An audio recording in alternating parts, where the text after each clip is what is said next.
Olá, o Pauta Aberta está no ar para todo o Brasil, direto dos estúdios da Rede Evangelizar. Obrigada pela sua companhia. Hoje, segunda-feira, 27 de julho. É isso aí, começando mais uma semana com muita informação. A partir de agora, o Pauta Aberta, que é um programa ligado ao Departamento de Jornalismo da TV Evangelizar. E a gente começa falando de uma notícia internacional, é que a cidade de Roma viveu nesse último final de semana os festejos mais altos, o momento mais alto em comemoração ao dia de Nossa Senhora do Carmo. Na realidade, foi comemorado no último dia 16. O tradicional cortejo, que é feito no rio que corta a cidade de Roma, teve um número reduzido de fiéis em função da pandemia do novo coronavírus. Mas mesmo com o público restrito, as comemorações ultrapassaram uma semana. Vamos ver os principais pontos dessa festa com o nosso correspondente internacional da TV Evangelizar em Roma, Jucinei Cardoso. Da igreja de Santa Ágata, no coração do bairro Trastevere, para as águas do rio Tibre. Foi o percurso feito pela imagem de Nossa Senhora do Carmo para a tradicional procissão Fiumarola. O cortejo fluvial acontece todos os anos na semana seguinte ao Dia da Virgem, comemorado em 16 de julho. Um momento de fé e devoção que lembra uma das aparições de Nossa Senhora. Neste dia, tantos anos atrás, aconteceu uma das aparições de Maria, lembra o governador da confraria de Nossa Senhora do Carmo. Naquele momento, ela concedeu o escapulário a São Simão Stock, no Monte Carmelo, dizendo que aquele que usasse o escapulário durante a vida seria conduzido por ela mesma, diretamente a Deus, no primeiro sábado após a sua morte. Na Itália, a devoção nasceu em 1535, quando um grupo de pescadores encontrou uma estátua da Virgem Maria, esculpida em madeira de cedro, na boca do rio Tibre. Devido à região em que foi localizada, a estátua foi chamada de Madonna Fiumarola, na tradução livre, vinda do rio. Na época, a imagem foi doada aos carmelitas da igreja de São Crisógono, em Trastevere. Desde então, passou a se chamar Nossa Senhora do Carmo e se tornou oficialmente a padroeira da comunidade. A procissão Fiumarola é considerada uma das celebrações religiosas mais tradicionais de Roma. O cortejo nasceu por volta de 1600, quando foi criada a confraria de Nossa Senhora do Carmo. E com o passar dos anos, se transformou no ponto alto da chamada Festa de Noantre, realizada todos os anos em Trastevere, em homenagem à Virgem. Santa Maria, Madre di Dio, prega per noi peccatori, adesso e nell'ora della nostra morte. Amém. Com a bênção do Monsenhor Gianrico Ruzza, a imagem iniciou a procissão da altura do centro de Remo, em Roma. O percurso de aproximadamente 4 quilômetros foi acompanhado por alguns barcos, que seguiram o cortejo em oração logo atrás de Nossa Senhora. Depois de cerca de 1h30, a imagem finalmente chegou à altura da Ponte Garibaldi, onde foi recebida com festa pela banda dos militares. Apesar das restrições de público impostas pela pandemia de coronavírus, devotos de Nossa Senhora do Carmo não deixaram de prestar homenagem à Virgem. Munidos de máscaras, eles vieram pedir proteção num ano em que os italianos passaram por duras provações. Evitar de estarmos fisicamente unidos não significa que não possamos nos sentir unidos, diz o presidente da confraria. É de toda forma uma manifestação da nossa fé, talvez menos visível para quem vê, mas forte o bastante para quem vive esse sentimento de modo interno. Este ano, sem procissão por terra, a imagem de Nossa Senhora do Carmo seguiu do rio direto para a igreja de Santa Ágata. É daqui que ela continuará abençoando e inspirando os devotos, para que no ano que vem todos possam professar sua fé sem restrições, juntos e exatamente como manda a tradição. E olha só, o Paraná será a sede da maior fábrica de queijos do Brasil, um importante passo para a economia do estado.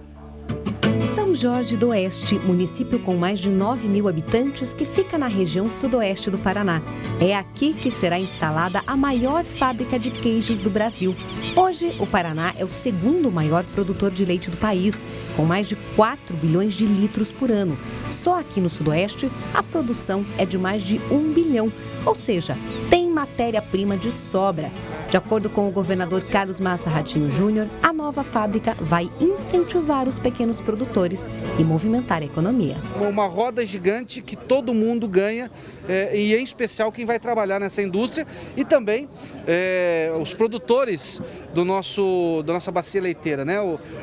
As pessoas que têm seu sítio, que têm sua chácara, que têm sua fazenda, que produz, que tem a sua vaca de leite, vai poder vender para uma indústria que é uma indústria que tem renome internacional e que, claro, vai poder pagar até um preço melhor nesse leite que é produzido no campo. Fora de ser a segunda maior bacia leiteira, é a que vem mais crescendo ao longo dos últimos anos. Então, nós vamos ter problema de matéria-prima aqui. O sudoeste, por seu lado, é onde mais cresce a produção de leite no Paraná. E São Jorge é uma cidade muito bem localizada e nós fomos muito bem recebidos pela comunidade local. O investimento para a instalação da fábrica de queijos será de R$80 milhões. Quando estiver pronta, a unidade deverá processar mais de 2 milhões de litros de leite por dia e irá gerar mais de 300 empregos diretos. É uma agregação de valor. É o leite produzido, né, que ele vai ser transformado, produzido em outros produtos, subproduto do leite aqui no município. Isso dá uma garantia muito grande, né, de uma empresa sólida, de uma empresa que vai gerar renda, vai gerar emprego, né? E questão social também, com certeza, a empresa cuida muito disso. Então é uma satisfação, mais uma vez, nós receber toda essa comunidade são-jorgense para essa grande notícia. Rafael, um importante incentivo aí para a bacia leiteira do estado e também ajudar aí no crescimento dos pequenos produtores rurais, né? Sem dúvida, Patrícia. Eu acho que nesse momento, né, a gente vê uma notícia como essa aí, uma notícia de esperança, principalmente para o produtor rural, que nós mostramos muito aqui em várias reportagens no programa Pauta Aberta, de que eles realmente sofreram muito com essa pandemia e ainda sofrem. E o que vale a pena falar, Patrícia, é que uma fábrica como essa gera em torno de 300 a 400 empregos diretos, fora os empregos indiretos. Ainda Exatamente. bem, né? Uma benção. É uma benção. Agora, nós vamos falar dos vários exames para detectar o coronavírus. Você sabe que existe vários, desde aquele de farmácia até aquele que você tira um pouquinho da sua mucosa nasal. Mas você sabe a diferença entre eles? Você sabe qual o melhor momento para fazer um ou outro exame? Acompanhe na reportagem. Existem vários exames para detectar a Covid-19, mas ainda há muitas dúvidas sobre a finalidade de cada um. Conversamos com a diretora médica de um laboratório que realiza os testes para entender como funcionam os métodos de diagnóstico. Hoje, existem 2 tipos. O primeiro deles é o teste de biologia molecular, conhecido como PCR. O PCR ele é um exame que é feito através da coleta de uma secreção. Então, vai ser colocado, tipo um cotonete grande, mais comprido, dentro do nariz e na garganta, para a gente poder coletar um pouco de secreção dessas regiões e avaliar a presença do vírus. Então, a gente vê o material genético do vírus nesse exame, tá? Então, ele é um exame bastante preciso. Se ele for positivo, está confirmada a presença do vírus e a doença. Se ele for negativo, a gente pode dizer que no momento da coleta não havia infecção, ou pelo menos não havia uma quantidade de vírus suficiente para poder gerar a infecção. Porque às vezes a pessoa coleta o exame, mas sem sintomas. E 2 a 3 dias depois, inicia um quadro de sintomas e pode realmente estar começando a desenvolver a Covid. Então, tosse, sensação de gripe, febre, às vezes algumas reações gastrointestinais, então vômito e diarreia, a gente tem visto bastante na Covid. O outro tipo é o exame sorológico que identifica os anticorpos da doença. Os anticorpos, eles são substâncias que a gente produz dentro do nosso corpo em resposta a uma infecção. A gente tem visto muitos casos de desenvolvimento tardio desses anticorpos. Então, a média é de 14 dias, mas a gente tem histórico de pacientes que só começaram a desenvolver os anticorpos 30 dias depois desses sintomas. Então, a presença de anticorpos, sim, confirma que você teve contato com o vírus em algum momento.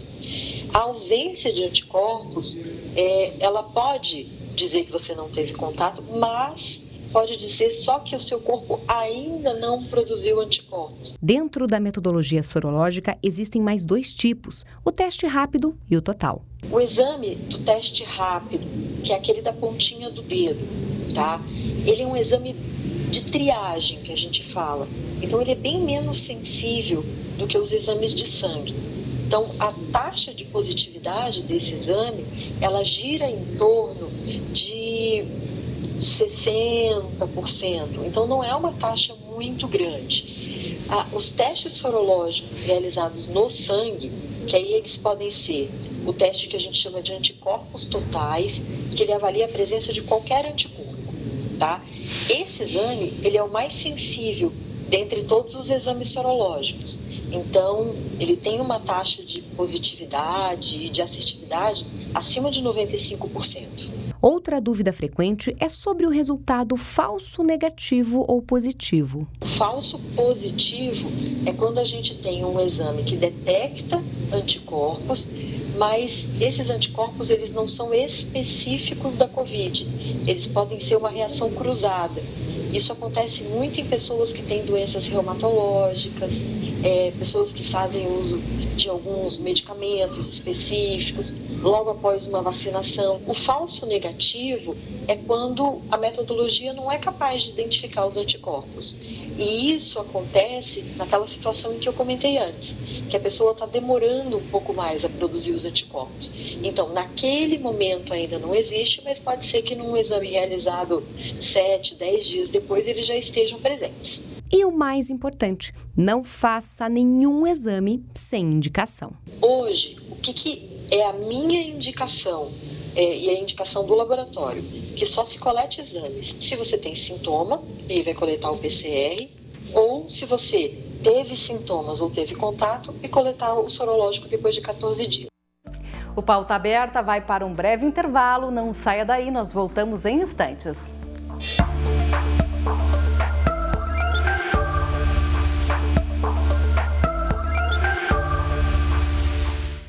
E o programa Pauta Aberta está de volta. Muito obrigado pelo seu carinho, obrigado pela sua audiência, você que está em todo o Brasil nos acompanhando.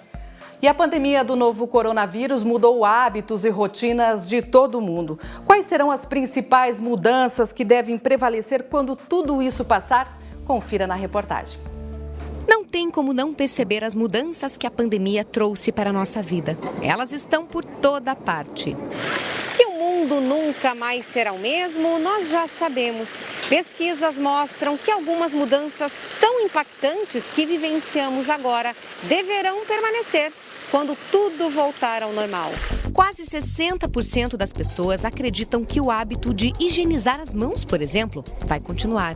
De acordo com esse especialista em bacteriologia, as novas formas de proteção vão virar rotina. O ato de você lavar as mãos com maior periodicidade, eu acho e deve que ele ficar incluídos no nosso dia a dia, né? A utilização de álcool 70 também é muito importante.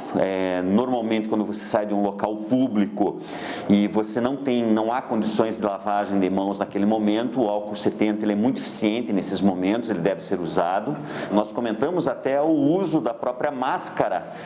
A pessoa tem uma gripe lá na frente, ela se preocupa com o seu semelhante, ela vai usar máscara para evitar a disseminação. Os hábitos de cozinhar mais, fazer cursos online e ir ao mercado somente quando necessário também aparecem na pesquisa. Já quanto à tecnologia, as mudanças são ainda mais evidentes. Para esse especialista, a pandemia acelerou o processo de digitalização. As pessoas estão em casa, elas estão pedindo comida, elas precisam se comunicar com médicos e com outras empresas. Então elas compram através de WhatsApp, do Facebook. É uma facilidade muito grande, a praticidade. O celular faz parte do corpo das pessoas e isso é o que as empresas precisam entender e se adaptar a essa nova realidade. Já quanto às empresas, além das alterações na forma de trabalho, outra relação importante foi impactada com os clientes. A empresa ela precisa ter uma solução que nós chamamos de multicanalidade, que é uma solução que permite a comunicação em todos os canais que o cliente prefere. Então, se ele prefere por e-mail, eu vou atender ele por e-mail. Se ele prefere por WhatsApp, eu vou também atender pelo WhatsApp. Independentemente do que permanece ou fica para trás depois da pandemia, o fato é que estamos diante de uma oportunidade única para transformar nossa realidade. A grande lição é que nós aprendemos a importância da prevenção de doença. Essa é uma ferramenta extremamente barata, eficiente e que culturalmente todos nós devemos adotar. Higiene pessoal, levar condições de vida saudáveis, você praticar um exercício, uma alimentação mais adequada, vai ajudar inclusive na tua imunidade para que você tenha uma resistência maior a doenças. Então eu acho que essa questão cultural vai ser extremamente benéfico para toda a humanidade. E a gente continua falando de saúde. O Barco Hospital Papa Francisco, que leva atendimento médico para a população ribeirinha do estado do Amazonas, agora enfrenta um novo desafio, a pandemia do novo coronavírus. Agora nós vamos ver uma reportagem que mostra os principais momentos desse projeto. Essa reportagem foi feita pela equipe da TV Evangelizar. A embarcação navega por águas aparentemente tranquilas, mas que levam a lugares repletos de desafios. Esse é o Barco Hospital Papa Francisco, que percorre os rios da Amazônia, levando atendimento médico às populações ribeirinhas. Um trabalho que foi registrado pela TV Evangelizar. Nossa equipe acompanhou essa viagem por 10 dias e produziu o documentário Nas Águas da Amazônia, que mostra a essência da Igreja em Saída. E o barco não leva esse nome à toa. O projeto nasceu depois de uma sugestão do Papa Francisco. O projeto aconteceu através da vinda do Papa Francisco no nosso hospital do Rio de Janeiro, quando ele perguntou ao Frei Francisco se nós estávamos na Amazônia, em 2013. E o Frei Francisco disse que não, e o Papa sorriu para ele e disse: eu acho que vocês deveriam vir. O projeto que esse trabalho ocupa é um projeto assim de muita importância, principalmente para os nossos ribeirinhos, que são pessoas que não digo que são pobres, porque são pessoas até que possuem assim a riqueza do próprio rio, mas eles são pobres na assistência médica. O Barco Hospital conta com 23 profissionais de diversas áreas da saúde que são voluntários nesse projeto. Você sente que você pode fazer a diferença e ajudar, e isso acalenta muito o coração da gente e nos traz a esperança, né, de que a gente pode transformar o mundo, pode fazer esse mundo ser melhor, desde que a gente se empenhe para isso. Eu nasci no Nordeste, numa cidade com uma população de 10 mil habitantes, eu até me emociono com isso. E sou migrante, sou caçula de uma família de 9, sou a nona, que veio para a cidade grande para melhorar de vida. Os caçulas sempre estudaram, nunca pararam de estudar. Os demais tiveram que parar de estudar para trabalhar, para ajudar os caçulas a estudarem. Então eu sou a primeira médica da família e sempre tive esse ímpeto de devolver aquilo que eu ganhei. Tudo bem. Vou te escutar, tá? Não tem dodói, não. A embarcação também possui equipamentos que possibilitam a realização de vários exames. Além disso, a estrutura tem consultórios, salas de cirurgia, laboratórios e farmácia. Quem já foi atendido aqui se emociona com tanta dedicação. E eu estou muito agradecida porque agora eu vou ter certeza que o meu tratamento vai se concluir.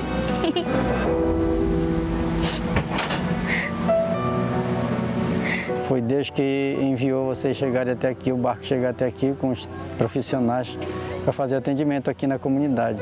E a gente fica muito feliz porque vai ajudar a população, né? Ajudar a comunidade. É coisa para se emocionar mesmo, né?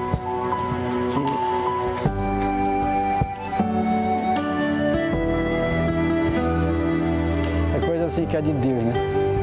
O Barco Hospital Papa Francisco completa um ano de funcionamento, com cerca de 46 mil atendimentos realizados. Mas agora, a embarcação enfrenta um novo desafio, o combate à Covid-19. Por causa da pandemia, a estrutura estabeleceu um novo fluxo de trabalho e adotou todas as medidas de segurança para atender pacientes com sintomas da doença. E o principal, conscientizar as populações ribeirinhas sobre a importância da prevenção. Estamos passando por um momento tão difícil que que é esse tempo de pandemia. E o Barco Hospital não poderia ter ficado isolado dessa situação. Nos unimos e através da Associação Lar São Francisco e de tantos amigos e amigas e colaboradores, também partirmos juntos para o combate contra o Covid-19.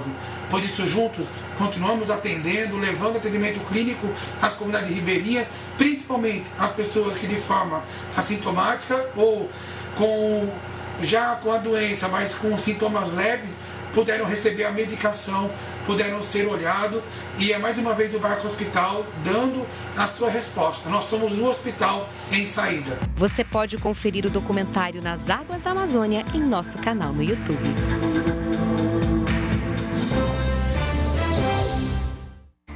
Olha, Rafael, realmente emociona, é um trabalho lindo, espetacular, é aquilo que o Papa pede, né? A nossa igreja em saída, atendendo tantas pessoas que precisam e com voluntários. É maravilhoso esse trabalho, né? Maravilhoso, Paty. Eu acho que entre tantas coisas que nós vimos aí de maravilhas, eu acho que um ponto que nos faz refletir é como às vezes a gente reclama, tem aquele ditado, né? A gente reclama de barriga cheia. Às vezes para nós é tão fácil um atendimento médico, ir ao médico, agendar uma consulta médica.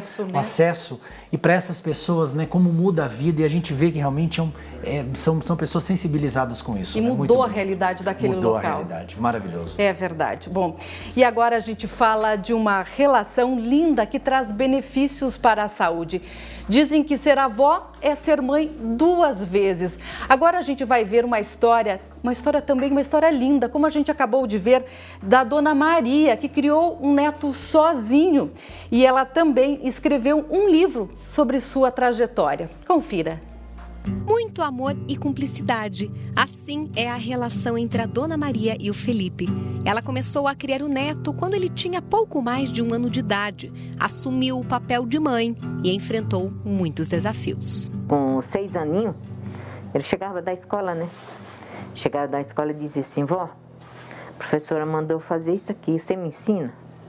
Filho, mas como a avó vai te ensinar? Se a avó não sabe nem assinar o nome dela. Meu filho, pede a professora, a avó não pode, a avó não conhece nada.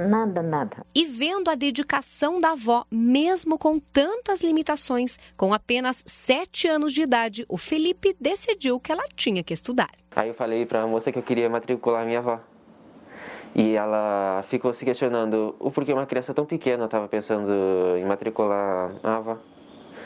Aí eu falei que eu queria ver um futuro para ela, porque ela tem um sonho de ser professora. Com o incentivo do neto, em 2018, Dona Maria até lançou um livro onde compartilha sua sabedoria. Não é dinheiro, tá entendendo? Não é riqueza que dá sabedoria para você.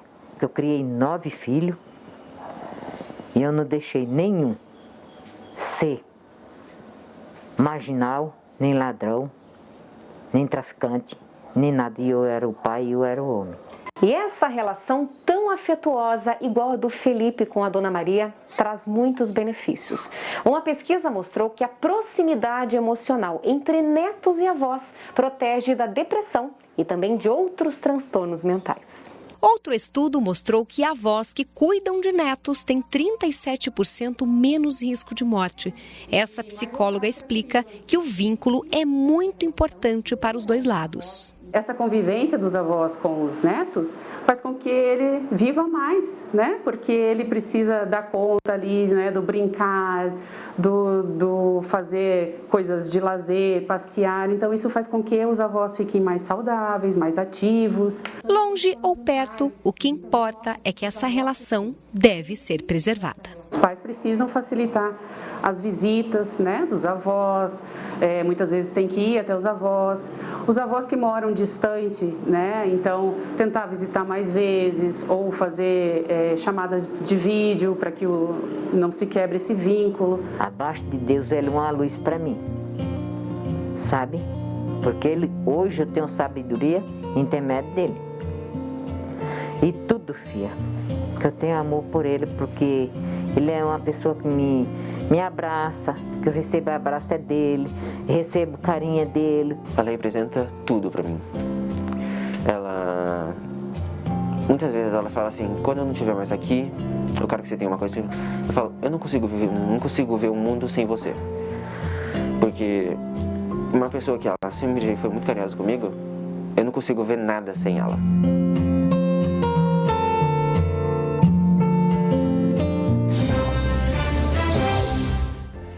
Tenho certeza que você se emocionou com essa reportagem, lembrou dos seus avós, se está entre nós ou se não está entre nós, enfim, são pessoas marcantes na nossa vida. E lembrando que essas e outras reportagens você pode rever no nosso canal no YouTube, que está aí no vídeo aí para você o endereço, www.youtube.com/TV Evangelizar Oficial.